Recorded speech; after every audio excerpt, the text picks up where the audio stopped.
Homo sapiens. Nous étions des grands singes perchés dans les arbres et désormais, nous dominons le monde. Pendant des millions d'années, nous avons dû lutter pour survivre. Sommes-nous simplement devenus plus intelligents que les animaux qui nous entourent? Oui, mais pas seulement.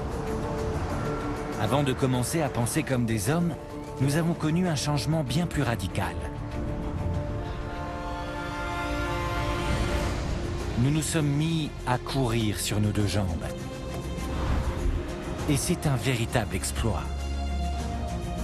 Nous pensons aujourd'hui que c'est grâce à la course que l'homme est devenu ce qu'il est.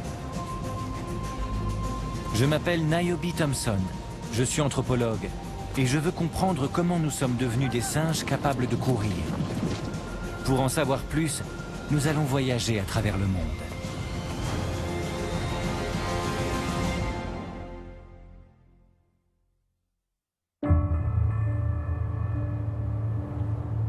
Homo sapiens, l'homme sage, l'homme qui pense. Nous vivons dans une civilisation de l'esprit, un monde rendu possible par notre cerveau complexe. Un cerveau si puissant qu'il définit même notre espèce. Mais peut-être y a-t-il autre chose qui nous différencie de nos ancêtres primates. Un avantage évolutif plus profond. Peut-être avons-nous dû courir avant même d'apprendre à penser. Pour moi, comme pour la plupart des gens, le fait de courir semble aller de soi. Mais en tant qu'anthropologue, je trouve cette aptitude étonnante. Elle n'a pas son pareil dans la nature. L'homme est de loin le meilleur coureur de fond, et la façon dont il y est parvenu est aussi fascinante qu'incroyable. Comme vous, je suis le fruit d'une évolution de 2,5 millions d'années. Un grand singe bipède qui se tient debout et marche. On peut toujours dire que c'est le fait de se redresser qui a rendu tout le reste possible. Notre intelligence complexe, notre capacité à travailler en groupe, à utiliser des outils, le langage. Encore faut-il savoir pourquoi. Les hommes n'ont pas toujours dominé le monde qui les entoure. Pendant la majeure partie de notre histoire, nous avons été des proies. L'Afrique de nos ancêtres primates grouillait de prédateurs. Comment les premiers hominidés, une fois debout, ont-ils survécu pour fonder la lignée humaine? Comment un singe bipède vulnérable a-t-il pu apparaître dans cet environnement et s'en sortir? Nous sommes dans la vallée du Grand Rift, le berceau de l'humanité. Le plus vieil endroit habité du monde. Il y a plus de 10 millions d'années, nos ancêtres vivaient et évoluaient ici.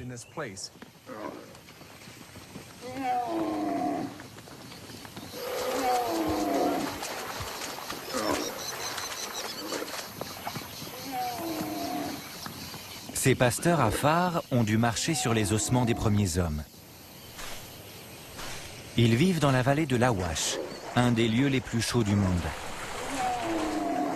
Pour comprendre comment nous sommes apparus, il faut remonter 3 millions d'années en arrière.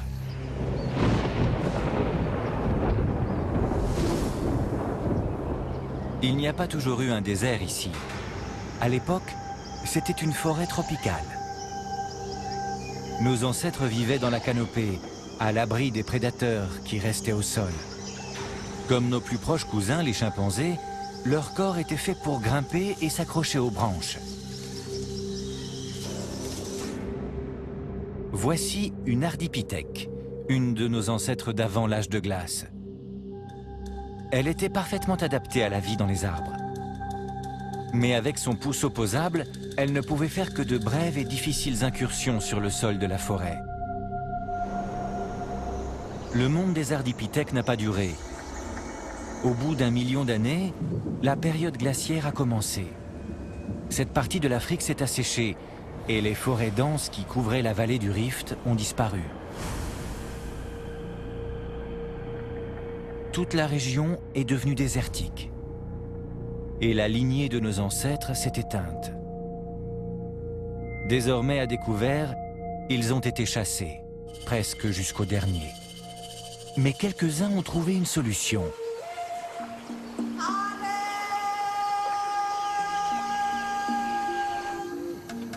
Pour survivre, les habitants des arbres se sont adaptés à la vie bipède.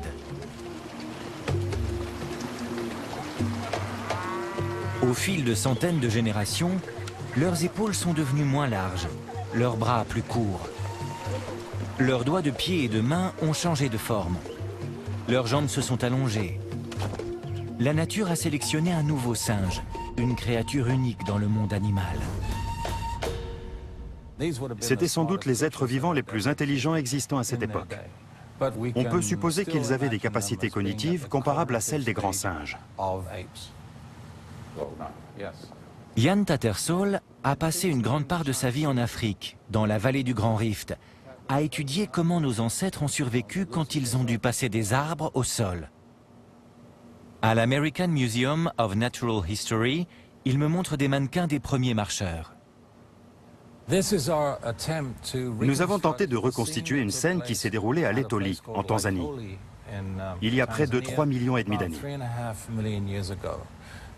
Une éruption volcanique a eu lieu et la couche des cendres dispersées sur le sol a formé une sorte de ciment sur lequel ont marché des hominidés qui passaient par là.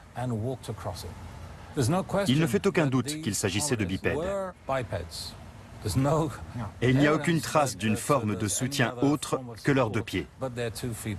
C'est donc une preuve magnifique du fait que ces hominidés étaient debout et marchaient sur leurs deux pieds à cette époque. Mais ils n'étaient pas faits comme nous. Vous pouvez voir qu'ils sont plutôt petits. 2 fois plus petits que nous. Oui, ils sont 2 fois plus petits que nous et très vulnérables à découvert. C'est tellement improbable que cette espèce ait survécu dans cet environnement plein de lions, de hyènes et de sortes de tigres à dents de sabre. Rien dans leur physique ne leur permettait de s'enfuir rapidement ou de se défendre. C'est vrai. Une fois qu'ils ont perdu leur habitat de forêt, ces petits singes bipèdes sont parvenus à survivre à découvert. Je ne parviens pas à comprendre de quel avantage évolutif ils disposaient. Il devait bien y en avoir un, mais lequel? Cette question intrigue aussi les chercheurs du laboratoire de biologie du squelette à Harvard. Celui-ci est dirigé par Daniel Lieberman, professeur en biologie évolutive. Sa passion pour la course à pied est à l'origine d'une grande découverte scientifique. À l'instant où nous sommes devenus bipèdes, nous sommes devenus vulnérables. La plupart des australopithèques dont nous possédons les ossements ont été tués par des carnivores. Nous servions souvent de repas à cette époque-là. Quels sont les liens entre le développement du cerveau et celui de l'Homo erectus en tant que coureur? L'important ici, c'est le développement de la chasse et de la cueillette, qui ont eu pour effet de permettre à l'Homo erectus d'avoir accès à plus d'énergie, ce qui signifie avoir un plus gros cerveau. C'est un organe très énergivore. Actuellement, 20% de votre métabolisme de base est consacré au fonctionnement de votre cerveau.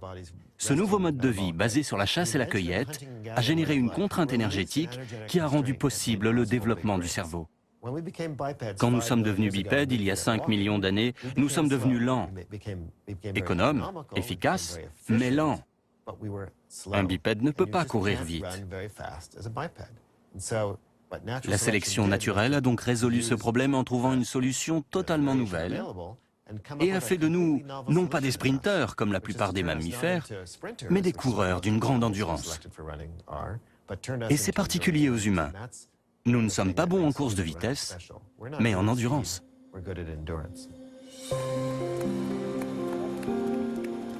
Serions-nous alors une espèce ultra spécialisée, faite pour courir?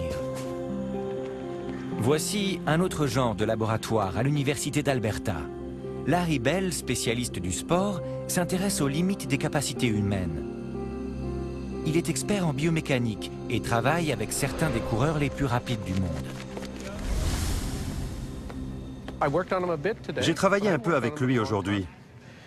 Ça faisait longtemps que ce n'était pas arrivé. Il a eu des problèmes importants à long terme qui ont compromis sa carrière. Il a un bras qui part sur le côté, avec une certaine asymétrie en haut. Oui, je vois. Le bras gauche sort plus que le bras droit, mais ça va trop vite pour moi. Il est super rapide, mais là on parle de centièmes de seconde. Comment gagner le centième qui va vous amener au sommet?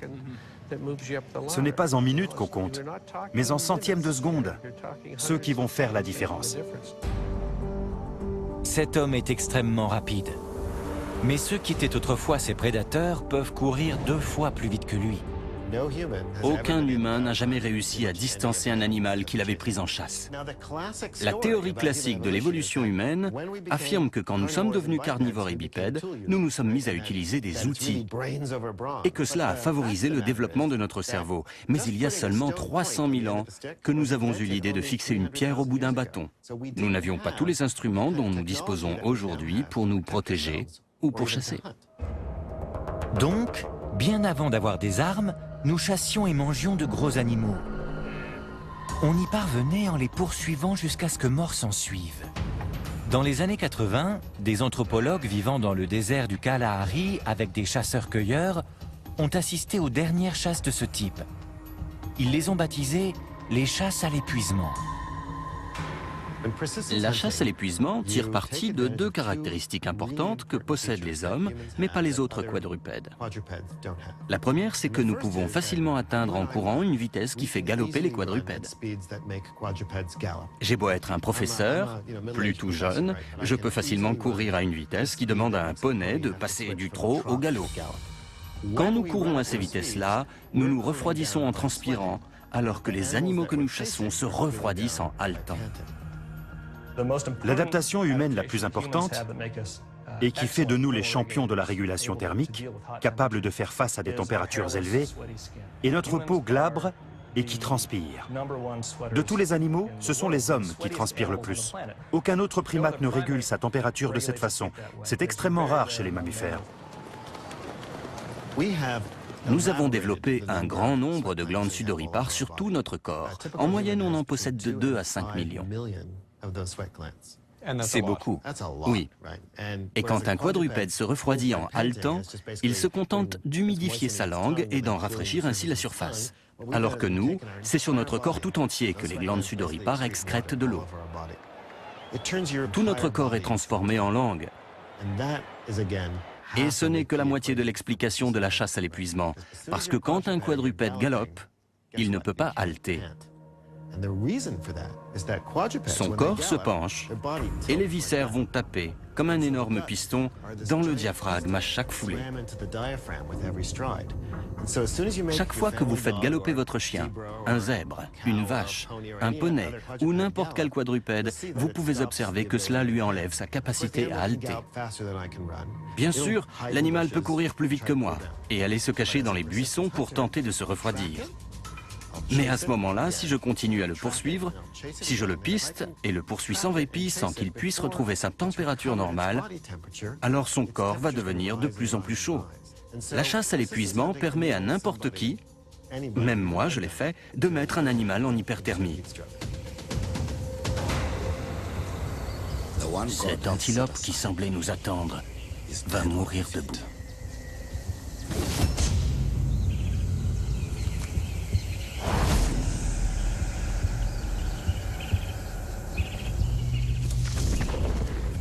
Les derniers adeptes de la chasse à l'épuisement ont disparu. Les bushmen utilisent désormais des fusils. Ils n'ont plus besoin de courir pour survivre. Mais il y a d'autres endroits sur Terre où la vie et la mort sont une question d'endurance physique. Et ils se trouvent très loin de la chaleur africaine.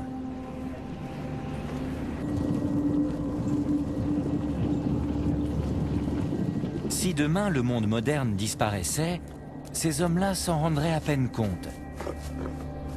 Ils vivent au cœur de la Sibérie arctique et doivent sans répit lutter pour manger et ne pas avoir froid.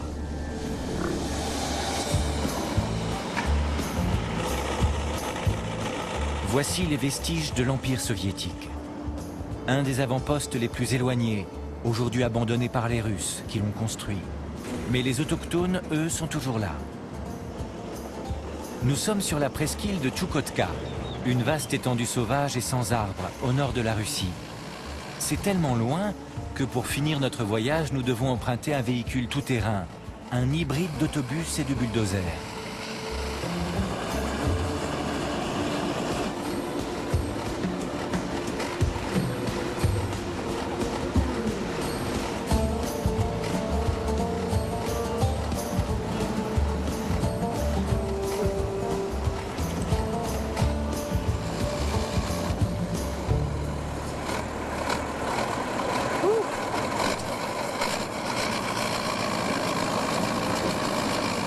Je suis venu ici pour comprendre comment le corps que nous avions développé pour courir dans la chaleur africaine s'est adapté au froid.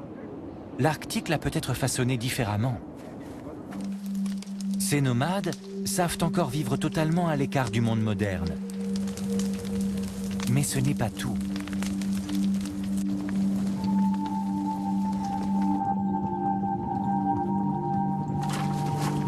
Un troupeau de rennes constitue un stock de nourriture hautement calorique, enveloppé de la fourrure la plus chaude que l'homme connaisse.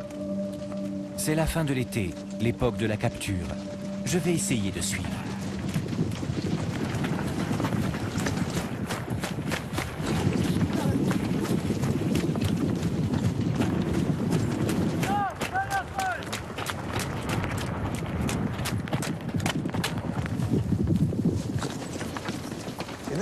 Dans ce milieu extrême, un troupeau de rennes est une adaptation parfaite à la vie.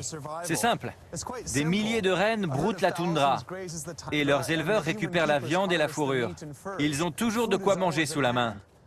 Mais ce mode de vie nécessite de se déplacer en permanence. Il faut travailler à chaque instant.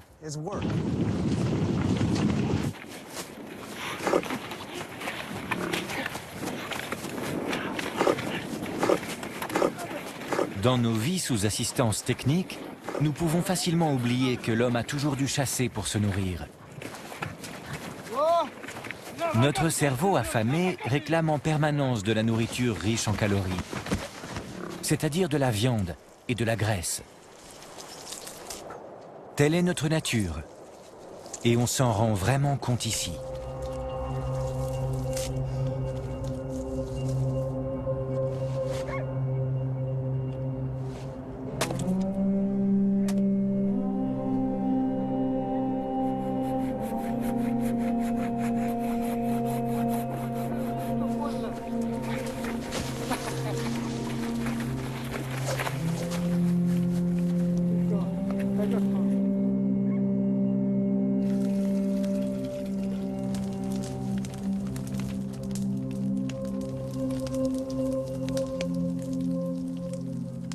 Regardez cette petite fille. Elle a 3 ans et déjà elle fait la vaisselle. Elle a l'impression de jouer mais en fait elle travaille. La vie des éleveurs de rennes l'attend. Et donc, elle apprend dès son plus jeune âge à travailler.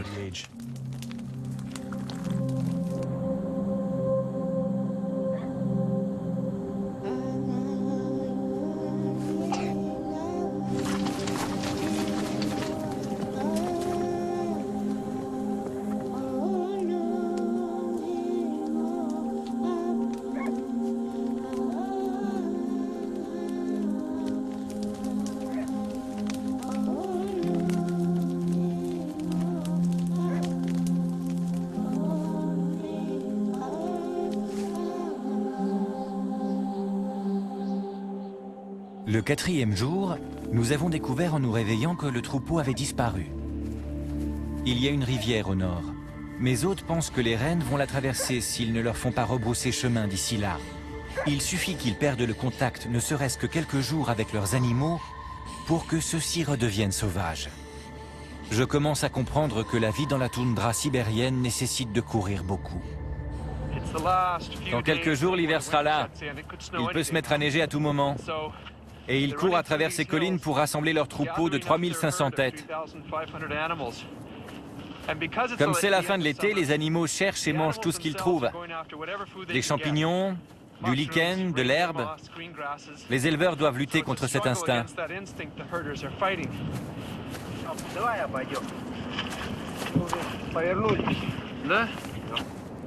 Nous trouvons le troupeau au moment où il atteint la rivière. Cela nous laisse le temps de manger et de souffler un peu. Contrairement à nos ancêtres qui pratiquaient la chasse à l'épuisement, ces éleveurs n'ont pas besoin de traquer à mort leur proie. Ils ont pourtant beaucoup de choses en commun.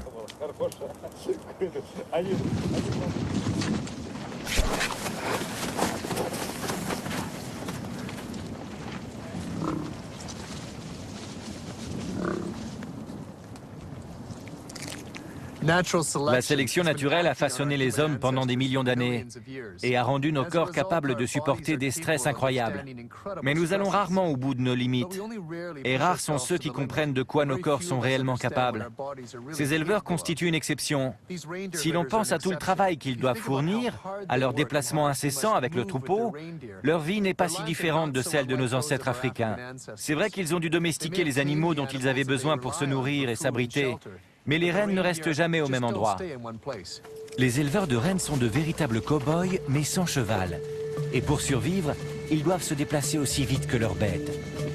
Tout cela n'est pas très différent de ce que nos ancêtres faisaient en Afrique des générations plus tôt. Il y a 200 000 ans, notre espèce évoluait en Afrique. Nous autres, qui appartenons aux populations des climats du Nord, nous n'avons pas abandonné cet héritage, parce que nous possédons les mêmes gènes, les mêmes caractéristiques biologiques dont nous avons hérité depuis notre origine en Afrique. Depuis 2 millions d'années, nous avons développé des capacités incroyables. Cette anatomie et cette physiologie qui nous permettent d'être vraiment bons en course d'endurance. Et la brève période depuis laquelle certains humains ont quitté l'Afrique n'est pas suffisante pour effacer ces capacités et changer toute cette biologie. Nous sommes toujours fondamentalement les mêmes. Où qu'ils vivent dans le monde, tous les hommes sont pareils. Même dans l'Arctique, l'homme possède un corps fait pour courir. Pendant 2 millions d'années, nous avons dû courir après notre repas. La sélection naturelle a fait son travail, et nous en sommes le fruit. Nous sommes bourrés de caractéristiques, de la tête aux pieds, qui nous rendent aptes à la course. Commençons par les doigts de pied. Les hommes possèdent des doigts de pied courts. Pourquoi? Avoir des doigts de pied longs n'a pas de conséquences sur la marche. Ça ne va pas vous empêcher de marcher correctement. Mais si vous avez de très longs doigts de pied et que vous courez, vous risquez de vous les casser à cause des forces de torsion. La voûte plantaire est un autre point clé. Cette partie surélevée du pied agit comme un ressort. Quand vous marchez, il n'y a ni stockage ni restitution d'énergie élastique.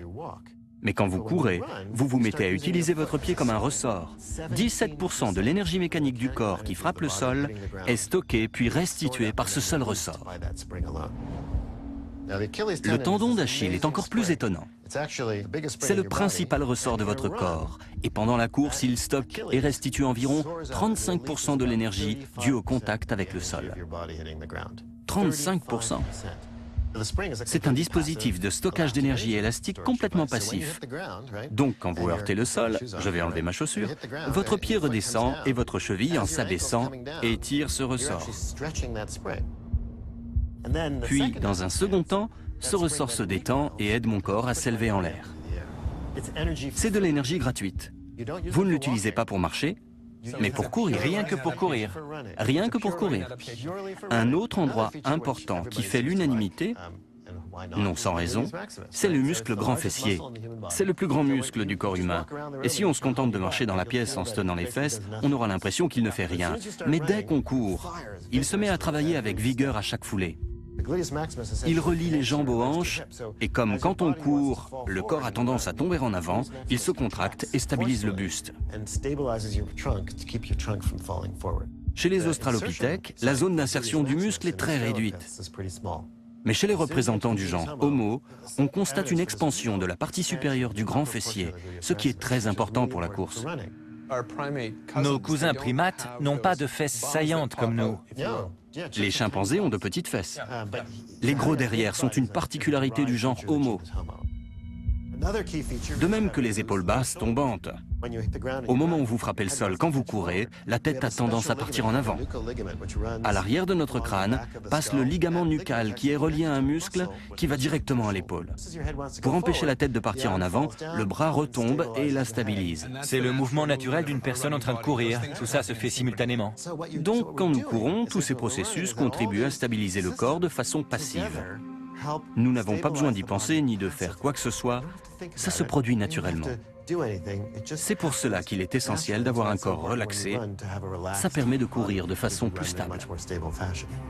La course d'endurance. Un don particulier. Pour trouver les plus grands coureurs de fond du monde, je suis retourné sur les lieux où est apparue l'humanité. C'est un des pays les plus pauvres du monde. Mais sur le plateau d'Addis Abeba, L'air est frais et léger. C'est ici que vivent quelques-uns des plus grands champions.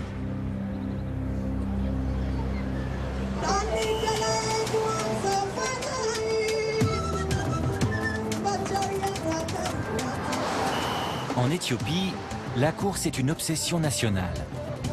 Voici une scène qui se déroule chaque matin sur la place Meskel, en plein centre de la capitale.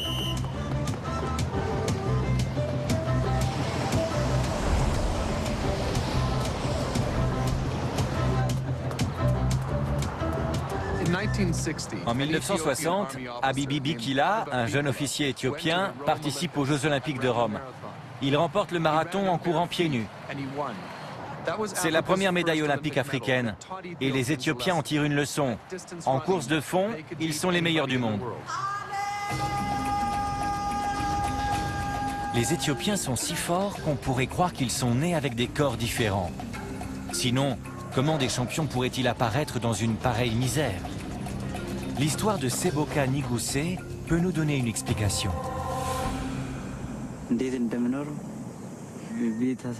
Mes parents sont agriculteurs. Ils habitent dans une hutte de paille et vivent de l'élevage du bétail.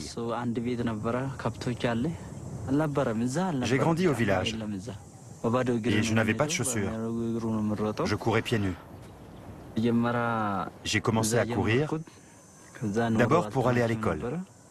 Puis je suis parti, je suis allé à Addis Abeba.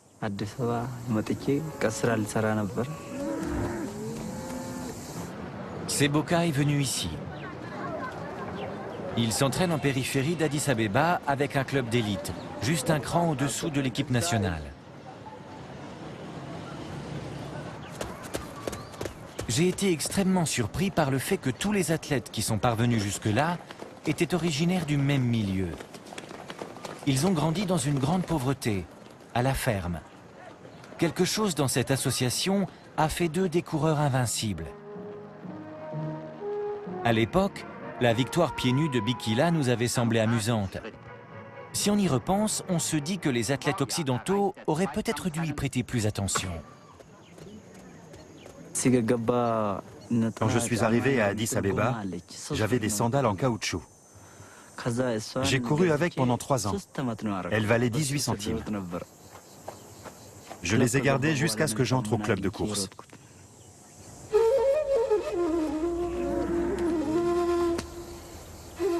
Quand j'ai visité la ferme de Seboka, j'ai été étonné de voir des enfants courir vers nos caméras, pieds nus, à travers les pierres et les épines. Sans doute comme Seboka autrefois.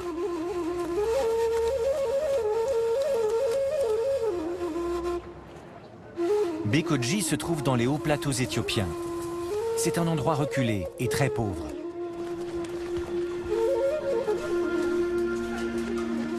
Et contre toute attente, c'est de là que sont venus 5 médaillés d'or olympiques lors de ces 10 dernières années. Tous sont aujourd'hui millionnaires. Ils ont été entraînés par l'instituteur local, Sentayehu Eshetu.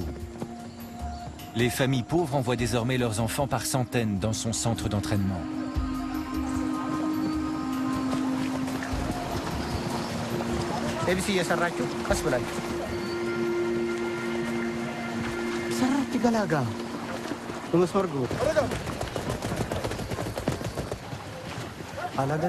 La quasi-totalité des athlètes de notre pays viennent de Bekoji. Fatouma, Kenenisa, Tirunesh, Ejegayou, Genzebe. Ils sont nombreux. Il y a ici des athlètes qui ont un bon potentiel et qui n'ont pas de chaussures. Certains s'entourent les pieds de tissu.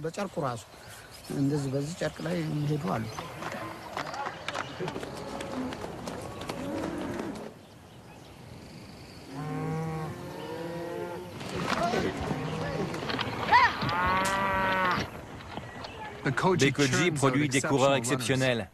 Peut-être est-ce l'ère des hauts plateaux, ou bien parce que tous ceux qui sont originaires de cette région possèdent un avantage génétique. Ce qui est sûr, c'est que courir vite est la seule solution que ces jeunes peuvent trouver pour fuir la misère. Mais je vois aussi qu'ils ont un mode de vie proche de celui de notre passé lointain, quand nous étions tous de grands coureurs. Ici, les gens travaillent dur, ils mobilisent leur corps, ils entraînent leurs pieds dès qu'ils savent marcher. C'est peut-être ça leur secret. Quand je suis allé pour la première fois en Afrique, j'ai vu que beaucoup d'athlètes couraient pieds nus. Et j'ai remarqué qu'ils avaient des pieds particulièrement souples et mobiles. Ils étaient tous d'excellents coureurs et des coureurs naturels. Ils n'ont pas d'oignons ni d'épines calcanéennes. Et j'ai changé d'avis à cause du contraste avec les gens qui portaient tout le temps des chaussures et qui avaient des pieds rigides, qui ne s'adaptaient pas au terrain. Je trouve ça étrange qu'un coureur confirmé puisse avoir des pieds faibles. Ils ont quasiment tous, sans exception, des pieds faibles. Ce sont les pires conditions possibles. Et ce sont désormais celles que nous connaissons durant toute notre vie. Nous mettons des chaussures avant même d'apprendre à marcher. Le docteur Bell trouve que même les pieds des meilleurs athlètes du Canada ont été affaiblis par une vie passée dans des chaussures de sport.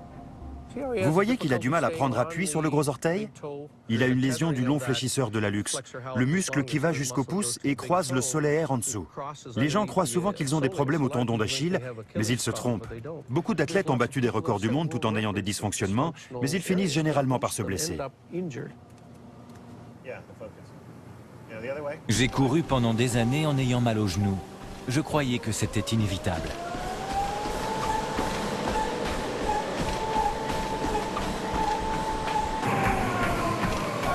Je vais arrêter. 3, 2, 1. Je peux faire quelque chose pour vous. Ça, c'est quand votre corps frappe le sol. Quand vous touchez le tapis, vous arrivez à chaque fois sur le talon. Ce pic, c'est ce qui me remonte dans la jambe? C'est le choc. Le corps est arrêté quand il heurte le sol et c'est l'onde de choc. Elle va aller de votre pied à votre tête en 7 à 10 millisecondes. Comme ça. Vous portez des chaussures qui rendent ça confortable. Donc ça ne vous fait pas mal quand vous atterrissez dans votre chaussure qui amortit précisément là, et ça augmente encore la probabilité que vous posiez le pied comme ça. Tenez. Cette chaussure a un talon très épais qui mesure plusieurs centimètres. Elle est aussi très rigide et elle a un gros soutien pour la voûte plantaire à l'intérieur. Plus vous appuyez sur votre pied et moins vous sentez ce qui se passe. C'est pour ça que les gens qui utilisent ce genre de chaussures sont bruyants quand ils courent. Ils font un bruit lourd. On les entend arriver à 1 kilomètre. Eux vont finir à l'hôpital.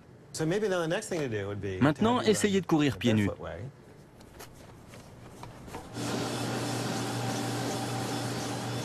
Arrête, il va tomber. Vous faites beaucoup moins de bruit. Vous devez l'entendre. On va regarder vos courbes d'impact. Vous atterrissez doucement et on ne voit plus le pic de l'impact. C'est parce que vous atterrissez sur l'avant du pied. Sans l'amortissement de la chaussure, ça fait mal de retomber sur le talon. Quand vous sautez, vous faites comment? Vous retombez sur quoi?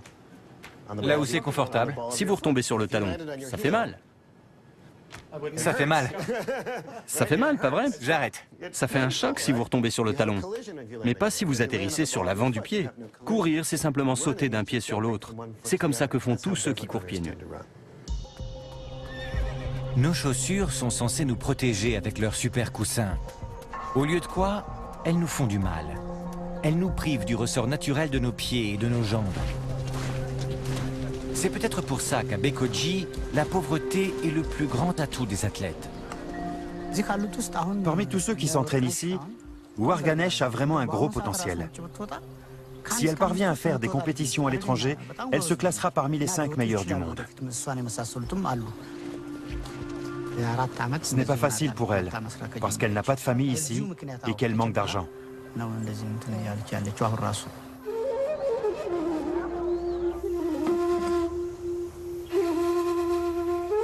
Cette jeune fille a été envoyée par ses parents loin de la petite ferme familiale, accompagnée par son frère pour travailler avec Eshetu comme coach. Warganesh s'entraîne 2 fois par jour. Son frère travaille pour gagner de quoi la nourrir. Si elle continue à gagner, elle peut changer le destin de sa famille. Sinon, elle retournera chez elle dans la misère pour qu'on la marie. À 17 ans, Warganesh est une coureuse exceptionnelle. C'est son enfance à la ferme qui a modelé son corps d'athlète.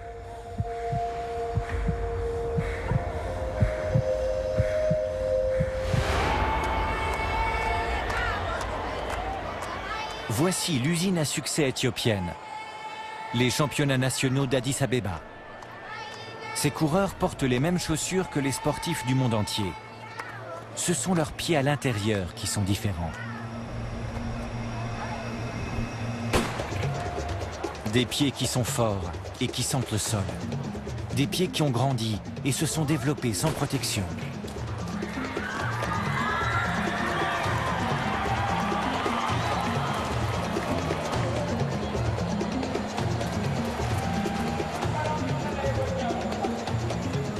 Là, ils portent des chaussures, mais ils sont venus pieds nus.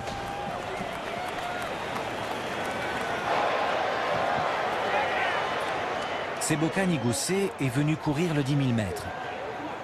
C'est l'événement du championnat. Son entraîneur pense qu'il peut gagner. S'il réussit, une carrière internationale s'ouvrira à lui.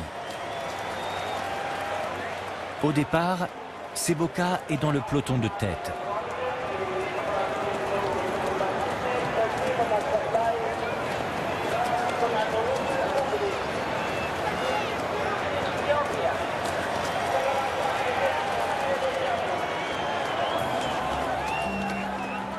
À mi-course, il s'est fait distancer.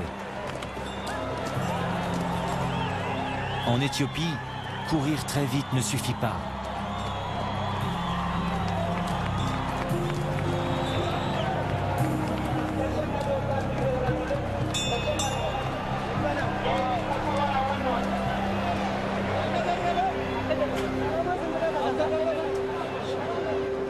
Seboka devra passer encore un an à s'entraîner en vivotant. Mais il n'abandonnera pas. Il n'a pas le choix.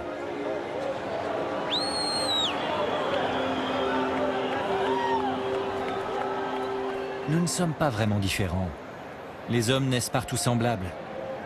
C'est la vie que nous menons qui nous différencie et façonne nos corps. Les Éthiopiens courent naturellement, comme l'a voulu notre évolution. Mais l'univers de l'athlétisme moderne n'a plus rien de naturel. Nous étions des chasseurs dans la nature sauvage. Mais dans ce monde nouveau qui est le nôtre, aurions-nous perdu notre patrimoine génétique ? Nous étions les plus grands coureurs de fond que la Terre ait jamais portés. Mais le sommes-nous toujours ?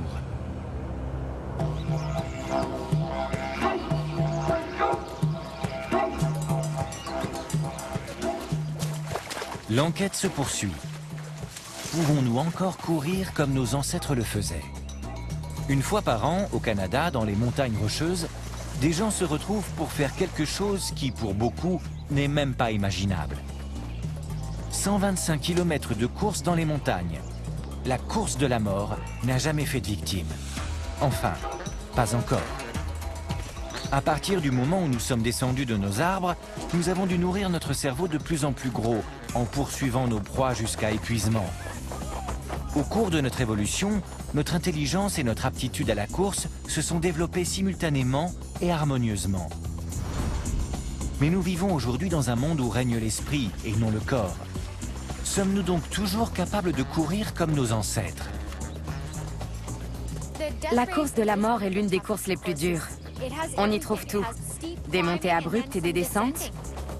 Les muscles sont malmenés en permanence. C'est brutal. Il y a un nombre étonnant de gens qui sont attirés par la course d'ultra-endurance. Sans doute pour se tester physiquement, pour voir jusqu'où ils peuvent aller.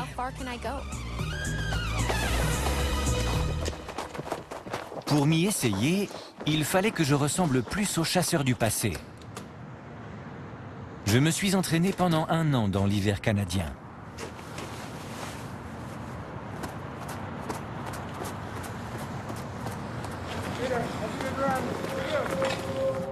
J'ai toujours pratiqué la course, mais jamais comme ça. Il fallait que je me construise un corps nouveau. À la fin, je courais plus de 100 km par semaine. Je passais du froid de l'Arctique à la chaleur africaine. Les semi-marathons comme celui-ci sont assez durs.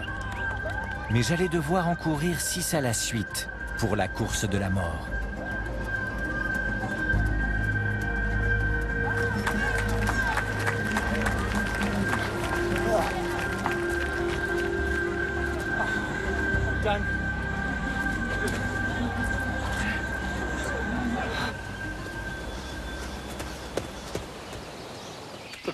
J'ai passé la première étape, 20 km, histoire de vous fatiguer dès le départ.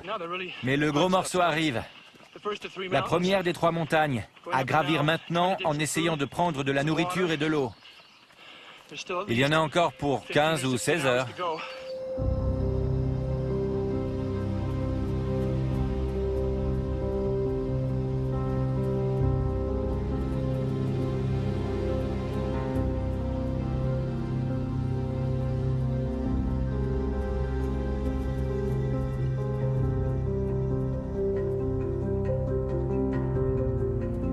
Diane van der Ren est une véritable exception.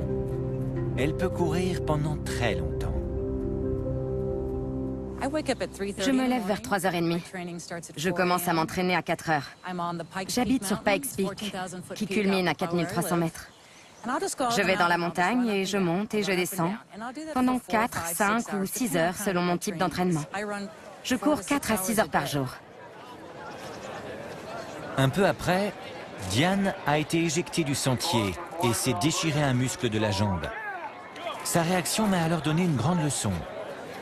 Nous ne soupçonnons pas à quel point nous sommes résistants. À ce moment-là, j'avais déjà parcouru la plus grande distance de ma vie.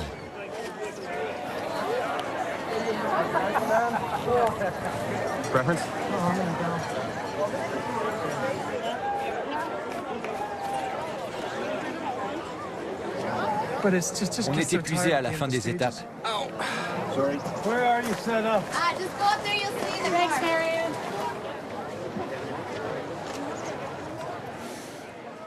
Je suis à mi-parcours. J'ai déjà fait 70 km, mais le plus dur est à venir. Le mont Hamel. C'est bien au-dessus de la limite des arbres, et là j'ai 10 km de montée. Je sais que je suis fait pour courir, mais j'ai l'impression que je vais m'effondrer. J'ai des spasmes musculaires, les genoux engourdis et les pieds qui brûlent. Mais je suis toujours debout et je m'accroche.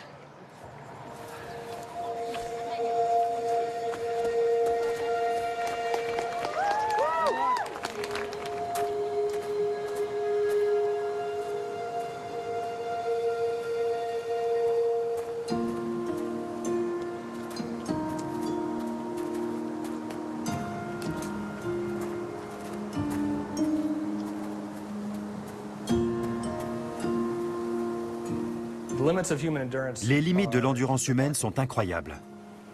Il y a des gens qui peuvent courir sur plus de 160 km. Et pas seulement des athlètes modernes qui consomment des produits énergétiques, mais des gens issus des peuples de chasseurs-cueilleurs, avec des sandales rudimentaires, une alimentation très simple et sans entraînement particulier. Ils ont cette faculté, donc ils l'utilisent. Ils peuvent courir pendant des jours, c'est incroyable.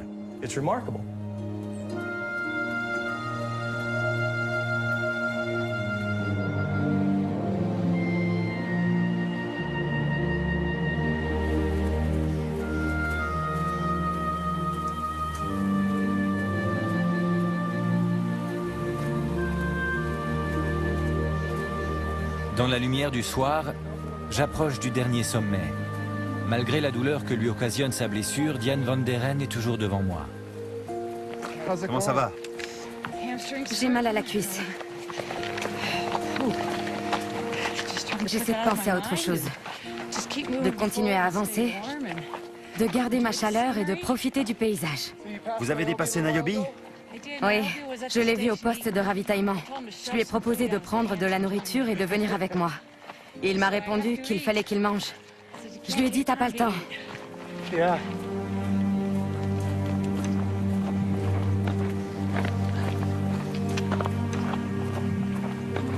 Je n'ai pas pu rattraper mon retard. Après 100 km, j'étais à bout. Dans la nuit noire et la pluie, j'ai décidé d'arrêter. Le 417 déclare forfait. Merci. Venez par ici. D'accord. Il n'y a pas beaucoup d'endroits où vous pouvez courir 2 marathons à la suite sur des sentiers de montagne, franchir 3 sommets sous la pluie et avoir quand même échoué. Mais j'ai testé mes capacités physiques. J'ai réussi à courir 100 km. Ça montre de quoi le corps humain est capable. Avec le recul, je ne sais plus si c'est mon corps ou mon esprit qui a craqué. Parce que malgré sa blessure, Diane a continué à courir. Comment ça va maintenant? C'est la dernière étape. Après une course de plus de 20 heures, elle a franchi la ligne d'arrivée. Seul un tiers des participants est allé jusqu'au bout. Ce sont les dignes descendants de nos ancêtres chasseurs. C'est extraordinaire. Vraiment? La course de la mort se présente comme l'épreuve ultime, la quintessence de l'extrême, une façon de repousser les limites naturelles du corps. Mais ce qu'elle nous montre au fond, c'est que nous sommes plus endurants que nous le pensons.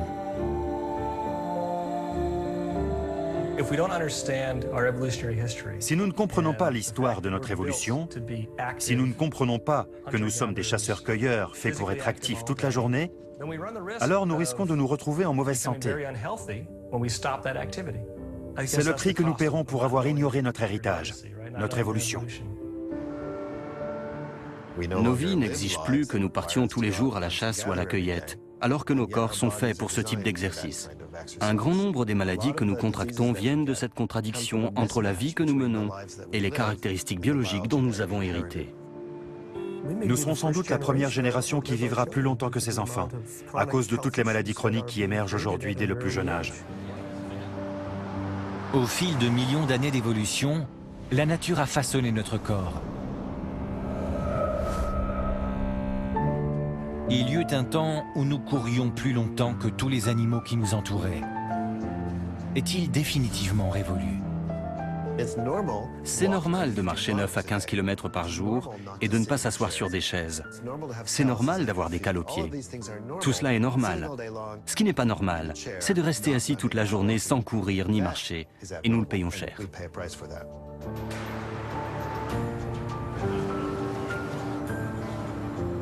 Nous ne savons pas ce que l'avenir nous réserve, mais l'âge des machines ne durera sans doute pas.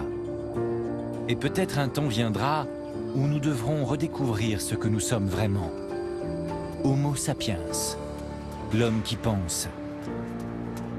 Peut-être vaudrait-il mieux parler d'Homo cursor, l'homme qui est fait pour courir.